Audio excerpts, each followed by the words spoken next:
Alright, hello once again. This is Jeff Scott of Rankin Technical College. As part of the Rankin Technical College Application and Website Development, or AWD program, and in particular the AWD1100 C# Programming Fundamentals course, I've been doing a series of video presentations based on the textbook for the class, which is Muroc C# 2015.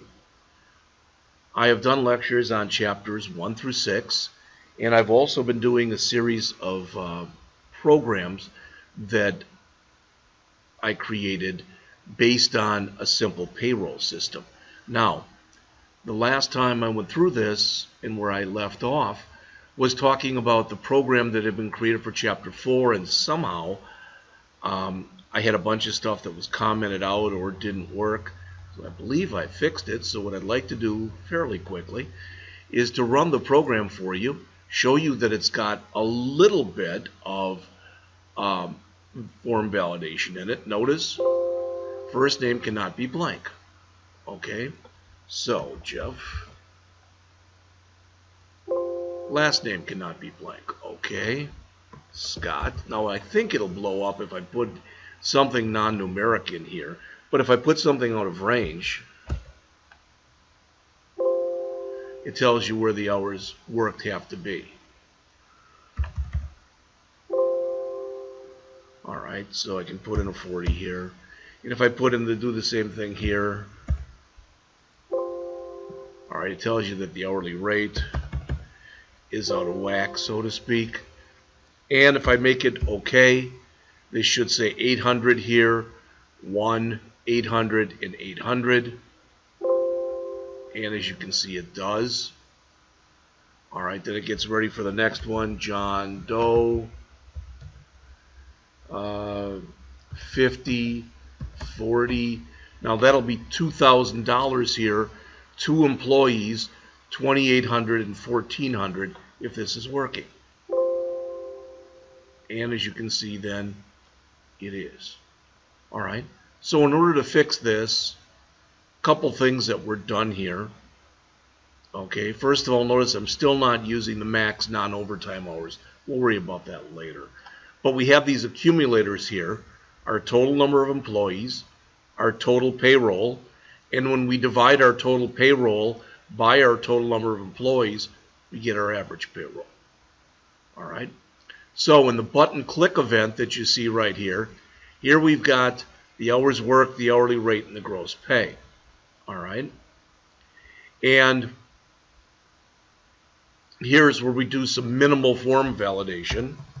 So validate that first name not blank.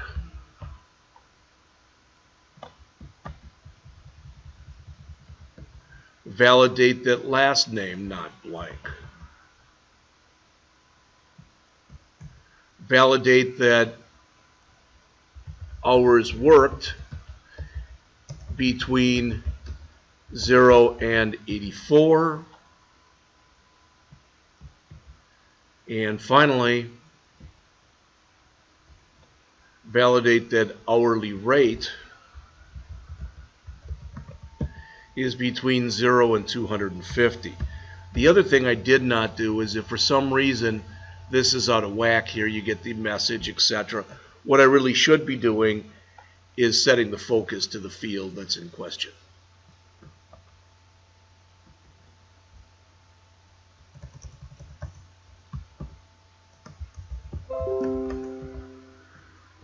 So there's first name and focus, the last name,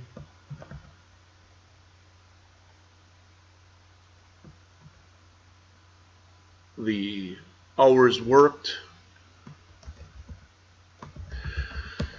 and finally the hourly rate.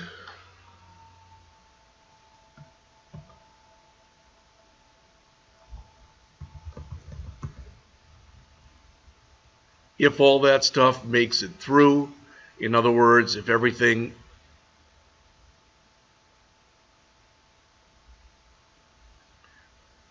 hours worked equals convert to decimal, rate equal convert to decimal, so that should That's hours worked, so that hourly rate should really be right there. All right. Once all that stuff has been validated, if it all is valid, do the gross pay, add 1 to your number of employees, add the current gross pay to your total payroll, and figure out your average payroll, again, by taking your total payroll, as I mentioned before, and dividing it by your total number of employees. Then finally, go in and put, move all that stuff, or format it and make sure the text boxes are all correct.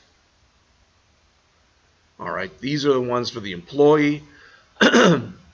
These are your accumulator values. Then tell the user, put this up there, so we want to clear everything out.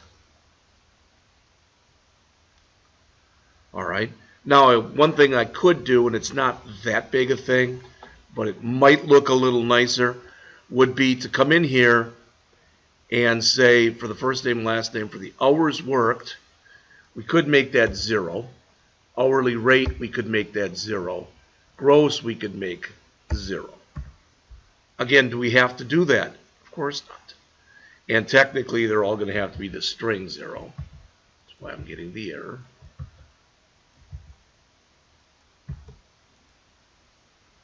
All right. So notice now when I run this,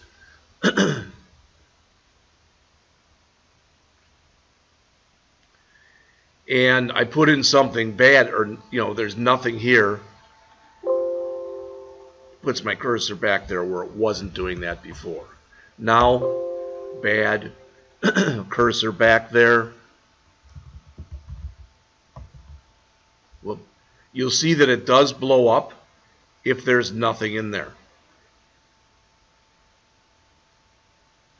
Now, one thing that we could do, or I can try this at least to see if it works, is when the system first starts, I could call this button clear event. All right, to do that though, I'm going to grab this, and I'm going to call in here. It probably won't let me run that.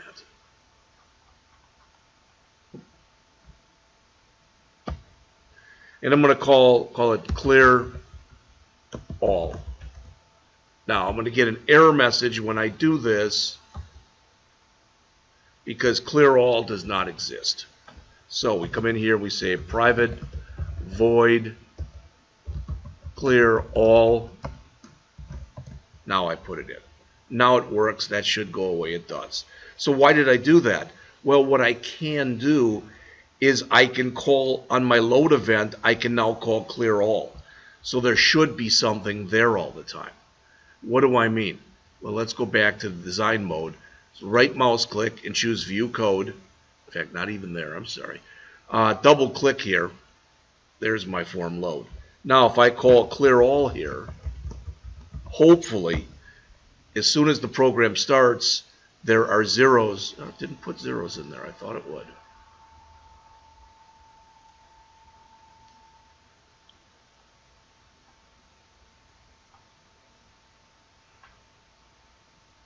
Clear all. Oh, it didn't change the name here. Hold on. So where this says button clear all employees, click. There was, oh, there's clear all. That's right there. Let's change that back to 0. And that back to 0. In fact, now with this, blank out all text boxes. Now I should be able to call clear all from here.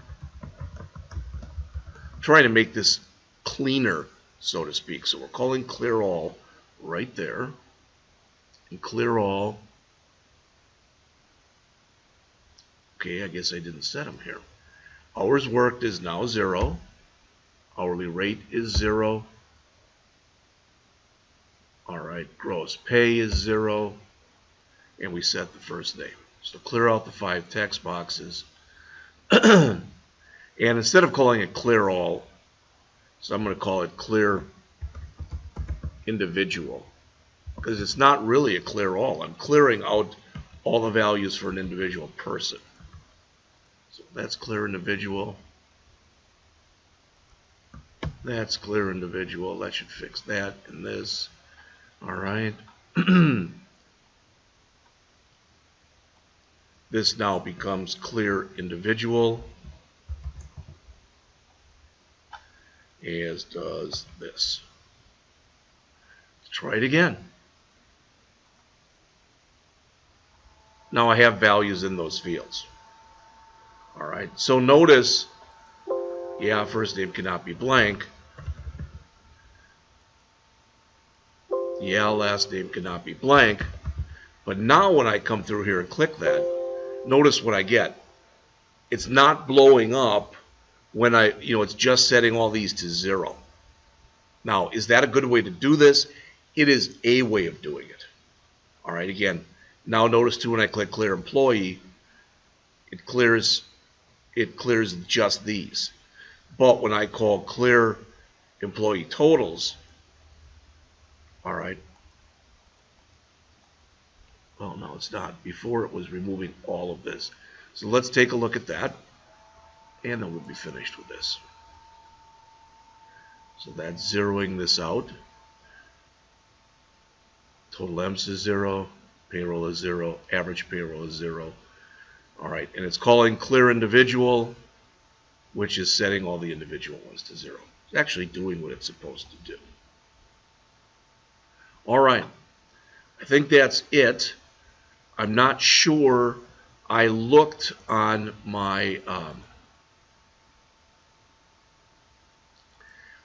on my YouTube channel, but not in any depth or breadth of coverage.